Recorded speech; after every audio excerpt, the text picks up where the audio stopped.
Welcome back, or welcome for the first time to Trinity Place in Geneva, New York. My name is Cameron Miller, and you may be watching this video as a freestanding sermon, in which case that's fine. There is also possible to watch as in the context of a worship video, in which the readings that I will be referring to also are included. But for your benefit, the readings for this Sunday, the second Sunday of Pentecost, are from the Gospel of Luke, chapter 8, verses 26 through 39. And I also am going to refer to our liturgical reading, which was a poem entitled Maybe by Mary Oliver. But in either case, if you heard it or read it or are about to read it, this gospel story from Luke is my favorite of all the gospel stories. To my way of thinking about it, it is the most wonderful of many, many wonderful stories in the Gospels. So I'm not going to really preach today. I'm just going to unwrap a few things that you may not have noticed in the story. In other words, the story preaches itself. In those days, in the days of Jesus and the surrounding generations, everything had spirits and demons inhabiting them. Tables and trees, stones and people. If you stubbed your toe on a rock, well, it was the demon in the rock that had just struck you. Schizophrenia, psychosis, dementia, epilepsy, all 21st century names for first century demons.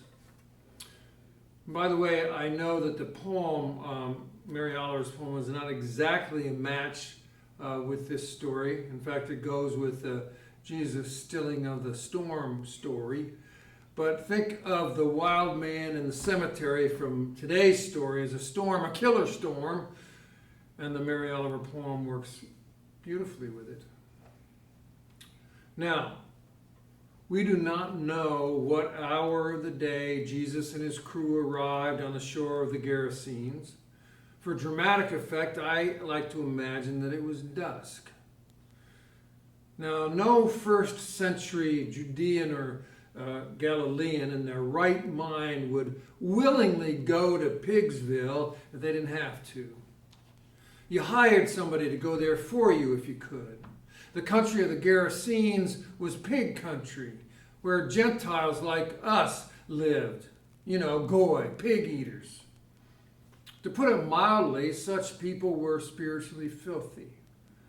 No one with an ounce of spiritual wisdom went to Gentile country where they would become defiled simply by association with the pig eaters.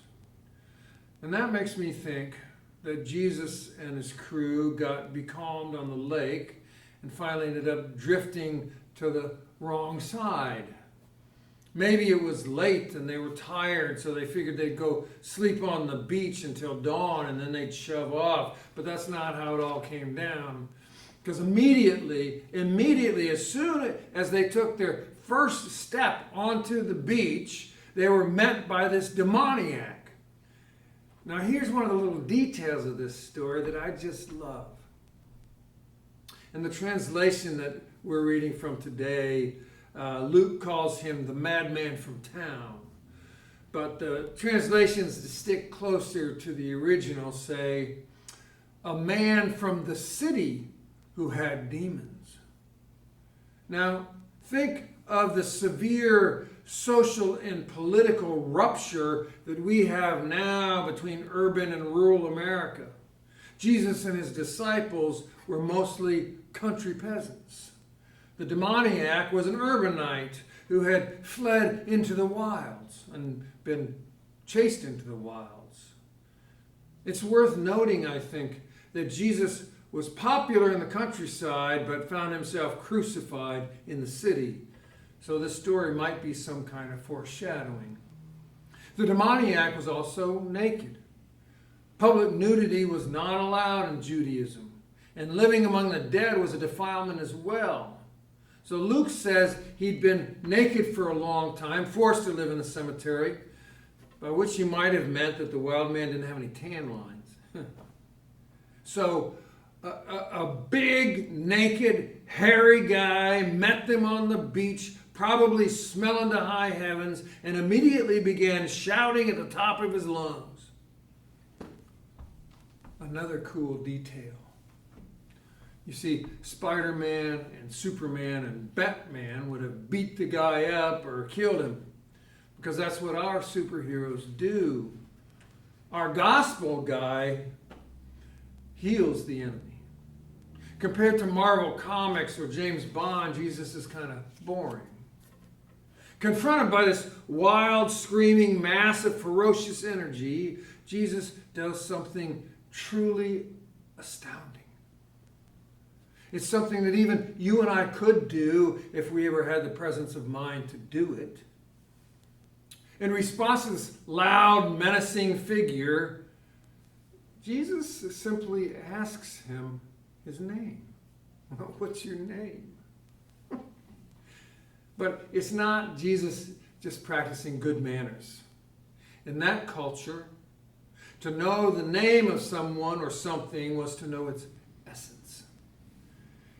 And to know its essence was to know its power. Whether a god or a spirit or a demon, person, place, or thing, its name gave it meaning, and the meaning described its power. If you wanted to utilize that power, the power of that god or that spirit or that person or that place, you had to know its name. Now, if you remember in Exodus, when Moses meets God for the first time, and God tells Moses to go back to Egypt and to free the slaves, an adventure that would surely get him killed, Moses insists on knowing God's name. Well, what kind of God are you? Moses asks. Because I know what kind of God Pharaoh is, and I know what kind of gods he's got backing him up. And if you're just some little old fertility god or something, I'm not going. In the Gospel of Mark, when Jesus meets God for the first time, which is at the Jordan River with John the Baptist looking on, God names Jesus the Beloved. The Beloved. Joshua, Jesus, was a very popular name, and it meant Yahweh saves. But through Mark's story, Jesus is the Joshua, as there are many Joshuas. Jesus is the Joshua who is God's beloved. Now that's a big name. Even for us, in our 21st century sophistication, when we can name something that's bothering us, we suddenly have a new grasp on it. When we finally have a firm diagnosis, or we arrive at an aha moment that fills in the nagging blank, there's almost a kind of immediate sense of liberation or relief that we can do something about it now. Naming the problem is the first step to solving it. Naming the enemy is the first step to reconciling with him or her. Naming the illness is the first step to treating it. To know the name, to know the power. And in the end, this story I'm telling you about is about power. In the end of life, that is, the question for all of us is, how did we use our power? So back to the story a minute. Jesus asks the demoniac his name. And here Luke gets in a little political dig. My name is Legion, he says. Now our weird translation today says mob. Legion is the name of the oppressor. If you're a first century Jew living at the margins of the Roman Empire and hating them with every fiber of your body, Legion is the name that personifies your hatred. A name with the essence of hatred is indeed a powerful name. Now, a Roman legion was 4,000 to 6,000 soldiers, which was more than enough to subdue a rural backwater like Galilee, where Jesus was from.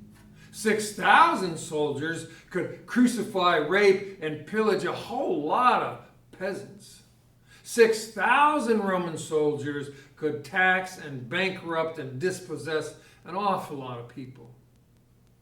So to call the Gentile demon legion was both a description of the demoniac's power, but also a commentary on the Roman Empire. A demon. Now, trigger warning to animal rights people, a whole bunch of pigs die in this story. Jesus doesn't actually send the demons into the swine herd. He just insists that they leave the naked man. So in a reverse COVID or swine flu kind of thing, the legion jumps out of the human genome and into the swine.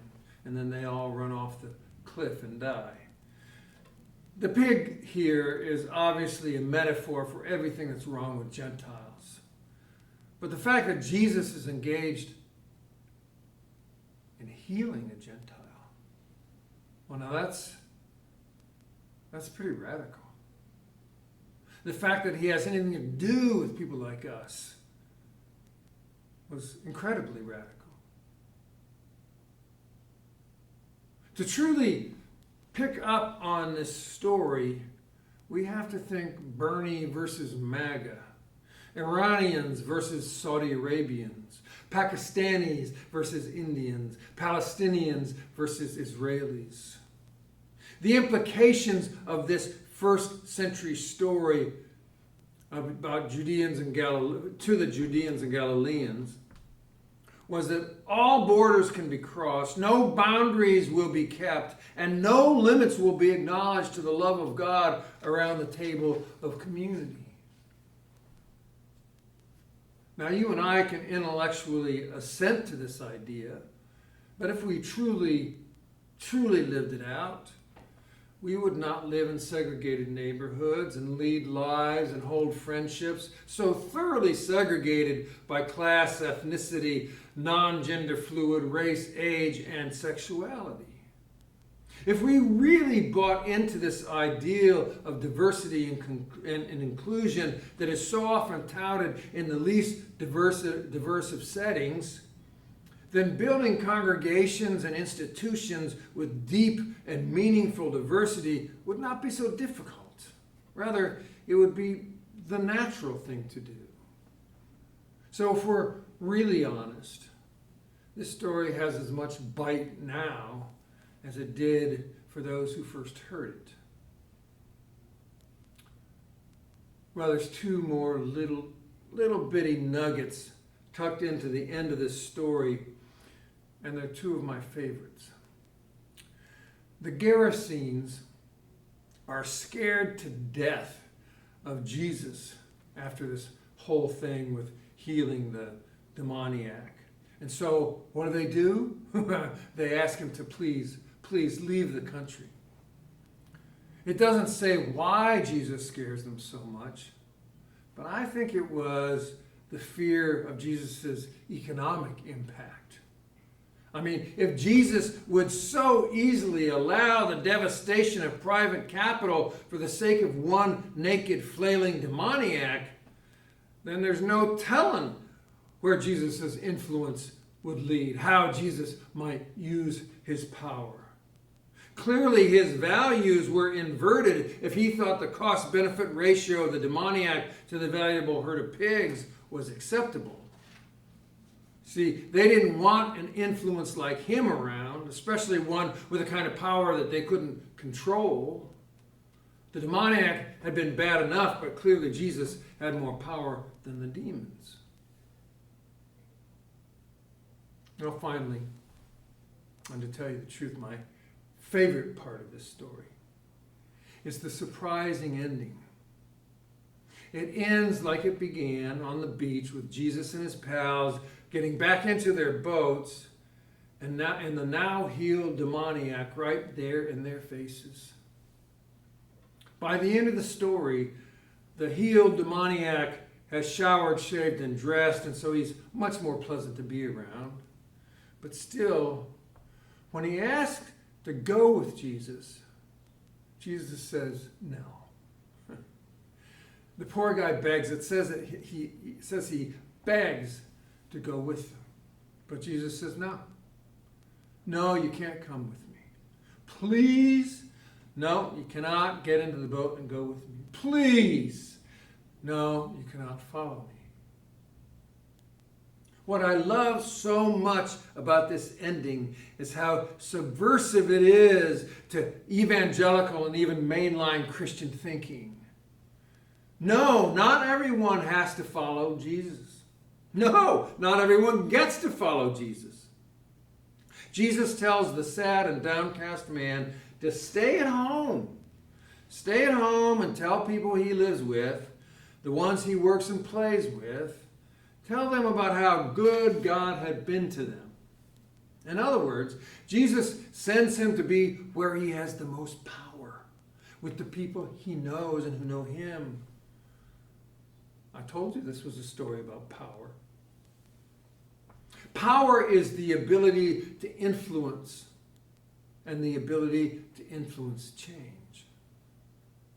MAGA enthusiasts don't have much ability to change the hearts and minds of people who are absolutely hostile to them, but they do have enormous power and influence to change the hearts and the minds of those who are true believers with them, and obviously vice versa. Most of us have far more power to influence prejudice among our peers than we do influencing strangers. So the punchline of this story is go where your power is. Use your power to influence change among the people who you know best, because that's where you are most powerful. Finally, and really finally, just one more little detail of a note. Jesus tells the guy to go back to his people and tell them how good God has been to him. Well, what does he do? He goes back, Luke says, and tells them all about Jesus. I think the amazing nature of the gospel is that it's not about Jesus. We've corrupted it to be about Jesus, but that's not what it's about. Jesus was about God and changing the world through the love of God. Jesus was always pointing to God, not to himself.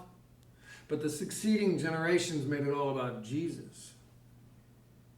The clear message in this story is that we do not have to be followers of Jesus to be the agents of God's love. What a great story.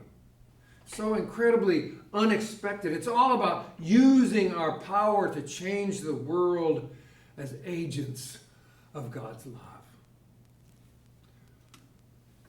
Thank you for coming back to Trinity Place, joining us for this sermon and this worship. I wish you every bit of God's peace that you can know.